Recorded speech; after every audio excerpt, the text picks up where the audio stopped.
Essa história de que o Flávio Bolsonaro está com medo de ser investigado, por que ele não deixa ser investigado? Meu amigo, eu estou sendo investigado há quase 2 anos.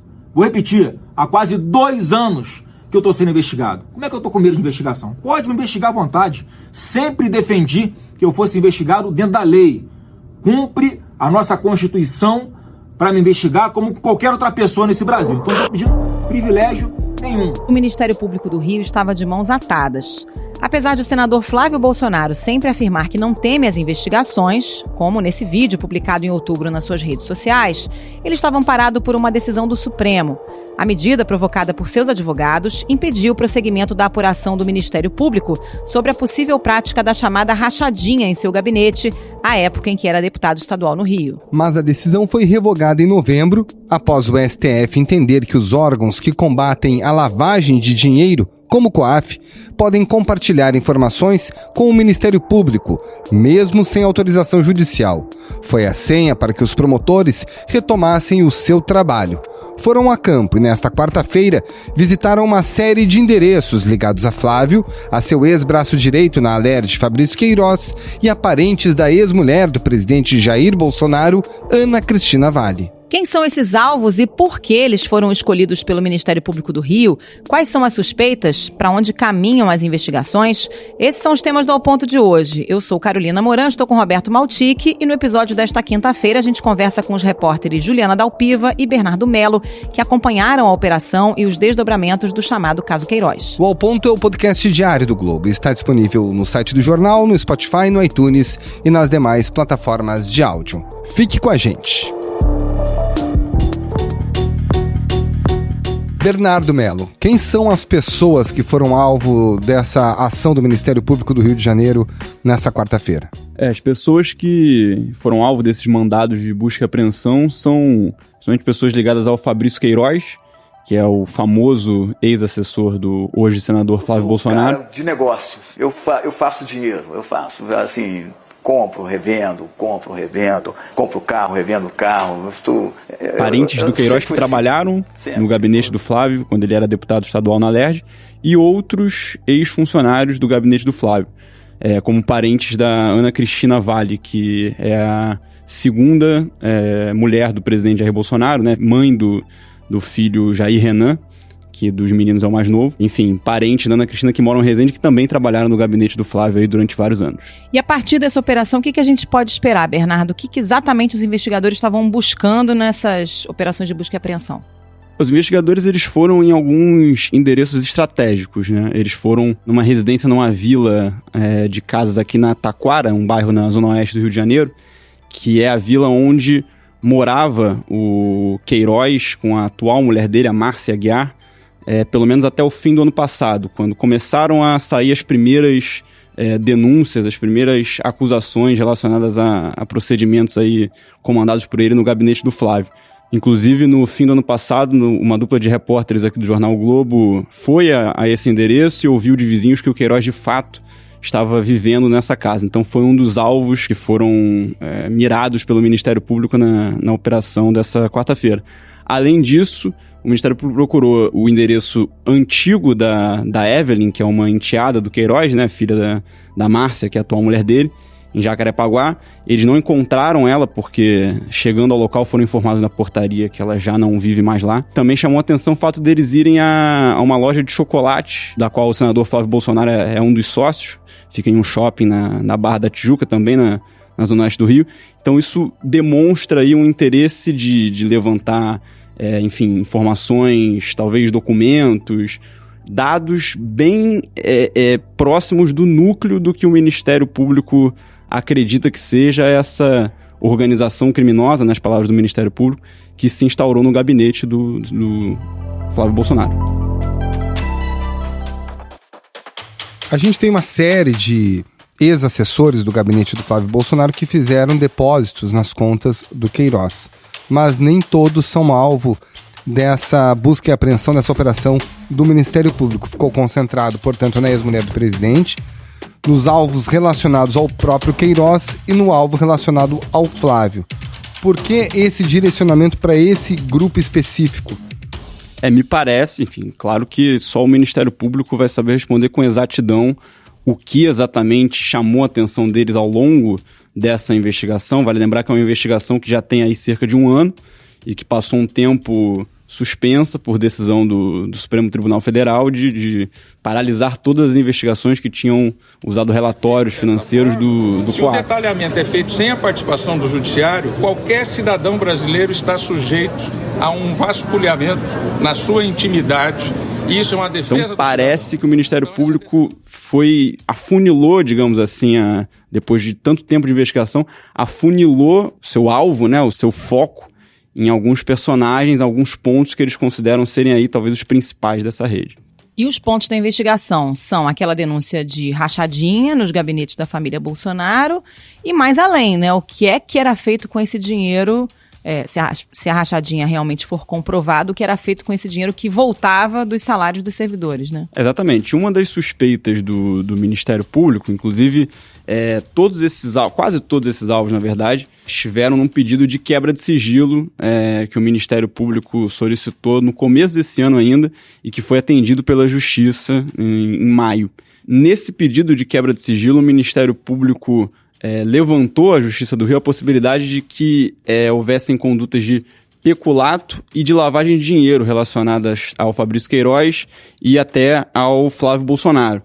Um dos, descrito pelos próprios promotores do Ministério Público, né, nesse pedido de quebra de sigilo, uma das etapas da lavagem poderia ser o uso de recursos obtidos de forma ilícita, ou seja, através de devolução de salários de funcionários ou através de funcionários fantasmas, pessoas que recebiam salário, mas não prestavam de fato um serviço. Uma das etapas para você transformar esses recursos ilícitos em recursos lícitos, né, com aparência de serem recursos lícitos, seria o investimento desses recursos em negócios como patrimônio imobiliário e atividades empresariais dos envolvidos. Então, a loja de chocolate, que foi inaugurada pelo Flávio Bolsonaro em 2015, inclusive, curiosamente, num evento, como está registrado em fotos no próprio Facebook do Flávio, com a presença do Queiroz, os promotores do Ministério Público parecem acreditar que seria essa loja teria uma possível utilização justamente para encobrir, para tratar, para dar uma aura de legalidade a recursos que tenham sido obtidos de forma ilícita. Eu sou vítima desse processo todo. E eu vou provar, como já tenho provado, até as últimas consequências, para mostrar para todo mundo que eu não tenho nada a esconder de ninguém, que eu não tenho nada a temer, que toda a minha vida pública é um livro aberto. Todo mundo sabe qual é a minha. Nunca fui pro lado errado. Nem irei. Continuarei honrando os votos. Nessa investigação, agora, o Flávio, embora já tenha um endereço ligado a ele sendo periciado, sendo alvo de busca e apreensão, ele é investigado dentro desse processo? Essa é uma discussão, assim, a defesa do Flávio Bolsonaro tem alegado que o Flávio já, inclusive, pediu para que a investigação fosse paralisada em outros momentos, alegando que ele não poderia ser investigado pelo Ministério Público do Rio por conta de ter foro privilegiado, já que ele é senador da República. O Ministério Público alega que a operação de hoje teve como alvo o Fabrício Queiroz e ex-funcionários do gabinete do Flávio Bolsonaro. Ou seja, apesar de ter, obviamente, uma ligação com o Flávio, o Ministério Público alega que não há um foco direto no Flávio, né, de que não é o Flávio que está sendo investigado. Mas o fato, por exemplo, da loja de chocolate, que tem o Flávio como um de seus sócios, ter sido um dos alvos, certamente vai dar pano para manga, vai dar mais discussão ainda em relação ao alvo, de fato, dessa investigação.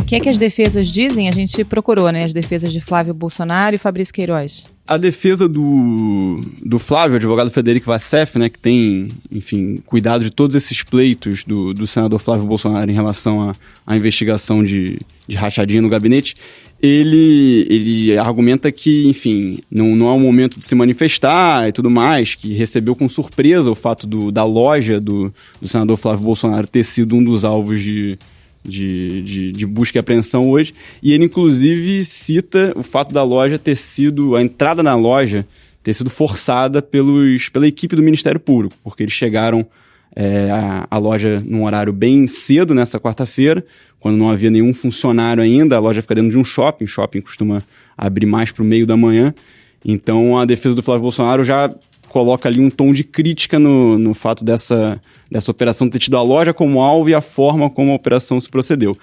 A defesa do Fabrício Queiroz diz que também recebeu com surpresa, mas com tranquilidade, porque, segundo eles, o Queiroz sempre se colocou à disposição das autoridades para dar qualquer tipo de esclarecimento ao longo desse ano de investigação. Muito embora nunca tenha comparecido ao Ministério Público, se manifestou formalmente por meio de carta e sempre não atendeu aos pedidos de depoimento, até porque ele está fazendo esse tratamento médico em São Paulo. Né? O Queiroz, ele ainda no começo desse processo, né, quando as investigações vieram à tona, ainda lá no fim de 2018, ele, logo que isso apareceu, ele deu uma entrevista para o SBT, mas depois adotou uma postura bem discreta. Foi encontrado há alguns meses em São Paulo, fazendo tratamento do câncer dele, no Hospital Albert Einstein, inclusive, que é um dos mais caros aí da capital paulista do Brasil. Mas, enfim, exatamente, ele não transparece para o público estar muito participativo, estar muito à disposição. Mas ele argumenta, a defesa do Queiroz argumenta que ele sempre esteve disponível para as autoridades quando elas bem entendessem. Bernardo Mello, obrigado. Até a próxima. Valeu, gente. Obrigado. Obrigado, Bernardo. Um abraço. Quem também se pronunciou foi a ex-mulher do presidente Jair Bolsonaro, a Ana Cristina Siqueira Vale. Ela não é investigada, no entanto, seus parentes, que foram empregados no gabinete do então deputado estadual Flávio Bolsonaro, foram alvo dos mandados de busca e apreensão. Vou fazer esse pequeno vídeo aqui para vocês sobre os acontecimentos de hoje. O Ministério Público veio em Resende, fez algumas buscas e apreensões em familiares meus. Mas o mais importante que eu quero dizer a vocês é que eu, Ana Cristina Siqueira Vale, não estou sendo investigada. Isso é fato. Então, eu acredito que isso seja uma estratégia da mídia para poder atingir nosso presidente Jair Bolsonaro. Então, mais uma vez, eu, Ana Cristina Siqueira Vale, não estou sendo investigada. Juliana Dalpiva, essa operação realizada hoje remete a várias reportagens que a gente tem publicado ao longo do ano no Globo, né? Sim, as primeiras matérias que a gente fez, Carol, foram em maio. Foi quando a gente começou a descobrir o envolvimento dos parentes do presidente Bolsonaro nos gabinetes dos filhos dele, desde que ele enfim, eles são parlamentares, né? O Carlos é vereador e o Flávio é deputado, foi deputado 4 mandatos.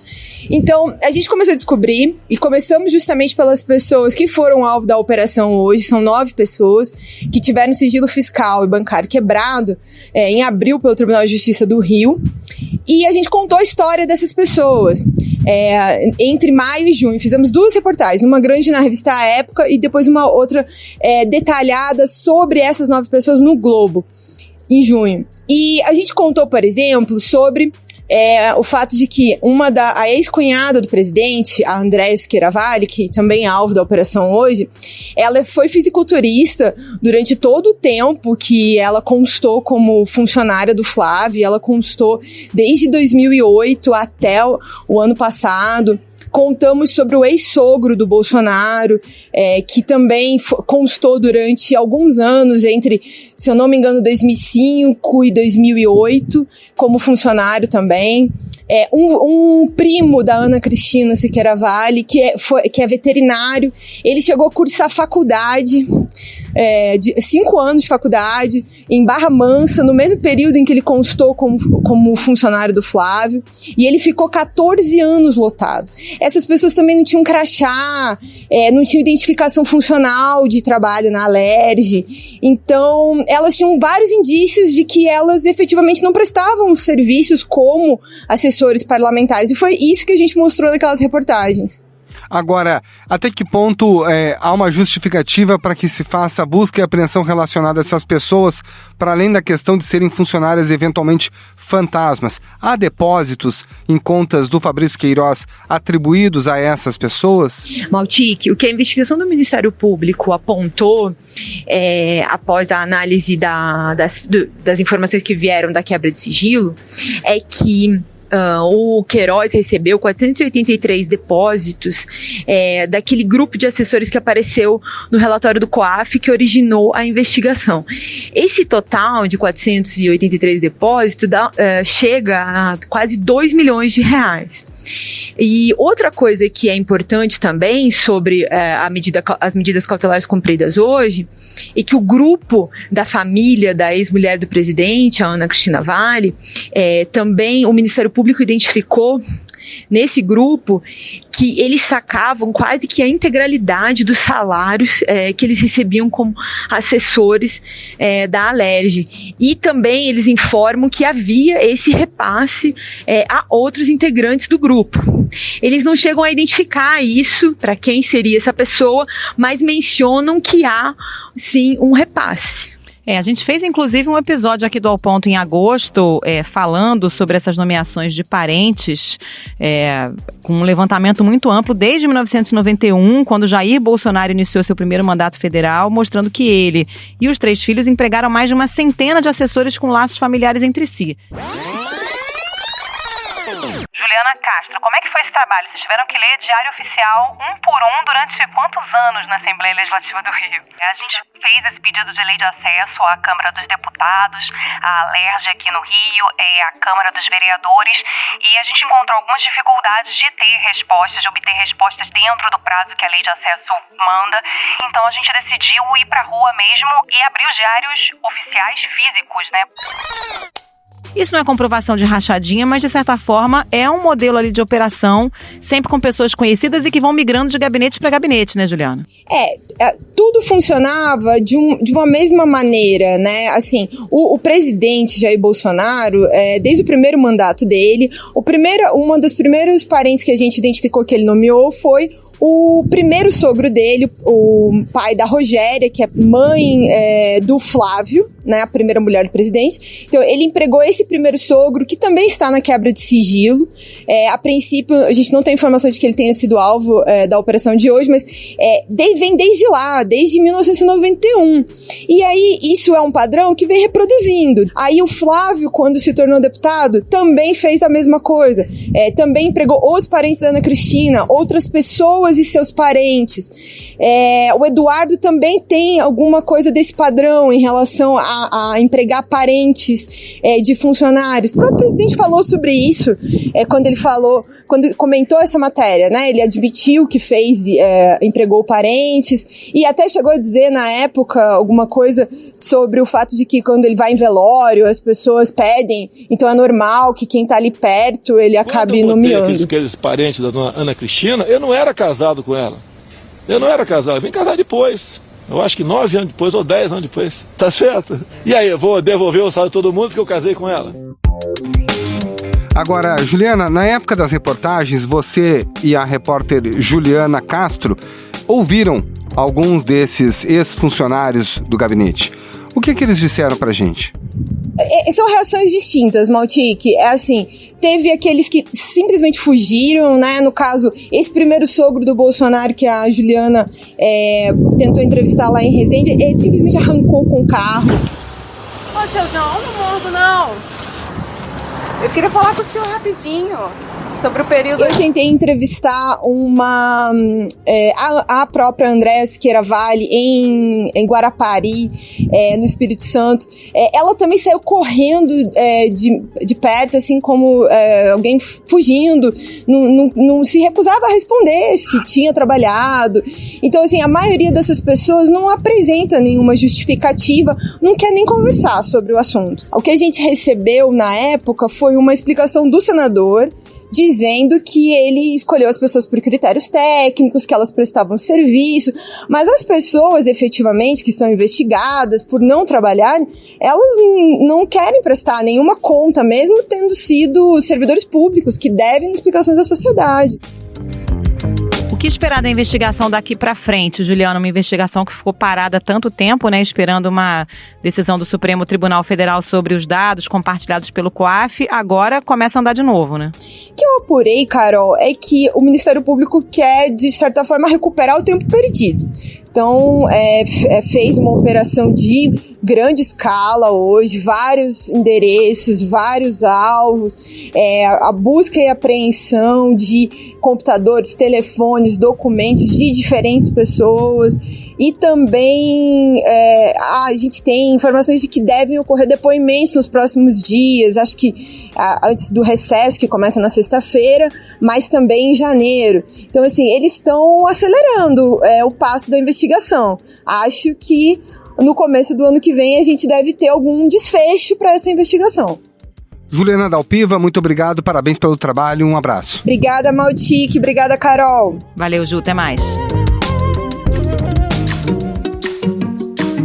Esse foi o Ponto de Hoje, podcast diário da redação do Globo. Nessa conversa a gente conta com a participação de toda a equipe do jornal, as mesmas pessoas que levam até você informação e análise de qualidade todos os dias. O Ponto está disponível no site do jornal, no Spotify, no iTunes e demais plataformas de áudio. E você entra em contato com a gente pelo e-mail podcast@globo.com.br. Quer saber mais? Assine o Globo. Acesse assineoglobo.com.br e confira todas as notícias e reportagens especiais. A captação do áudio ficou com Giovanni Sanfilippo e a edição é do João Guilherme Lacerda. Tchau. Até mais.